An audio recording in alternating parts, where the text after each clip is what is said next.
आपका क्या कनेक्ट था लिटरेचर का? क्या आपको परिवार से मिला या सराउंडिंग में कुछ चीजें ऐसी थी कि किसी और से आपने अडॉप्ट करा? लिटरेचर का पहले कनेक्ट क्या था आपका?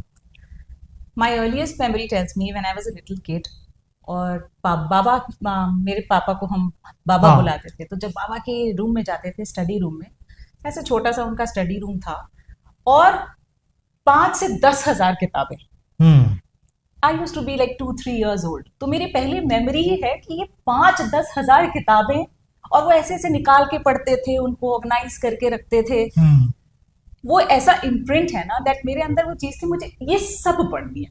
ये भी नहीं पता कि क्या चीज की किताबें हैं, कैसी हैं, पर क्योंकि वो ऐसे निकाल के पढ़ी जा रही हैं, हाँ। I wanted to do that.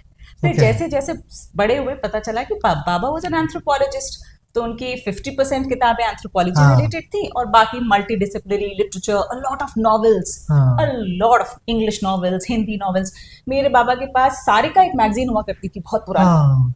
I think उनके पास 10-15 साल का कलेक्शन था, ऐसे रख के, लाइक यू नो, एक पहली किताब, फिर दूसरी, फिर मंथली बेसिस पे?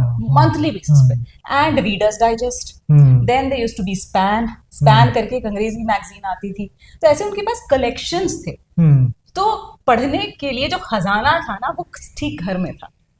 माँ बहुत ही क्रिएटिव पर्सन है मेरी।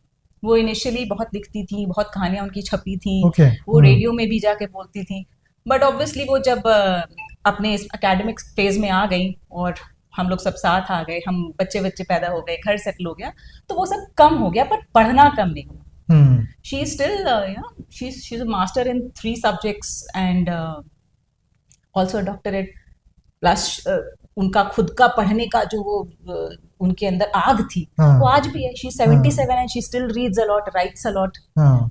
तो ये घर में मिल गया माहौल। ओके। तो हमारे लिए सबसे आम चीज ये थी कि किताब उठाओ, पढ़ो। हाँ। और कहीं कुछ भी चुरमुरे का पैकेट पे भी कुछ लिखा मिलता था ना, तो हम खा के फेंकते नहीं थे। हाँ। पहले उसको पढ़ते थे, उसके बाद ही वो किनारे किया जाता था। ओके। तो शायद कहीं बाहर नहीं दिखना पड़ा।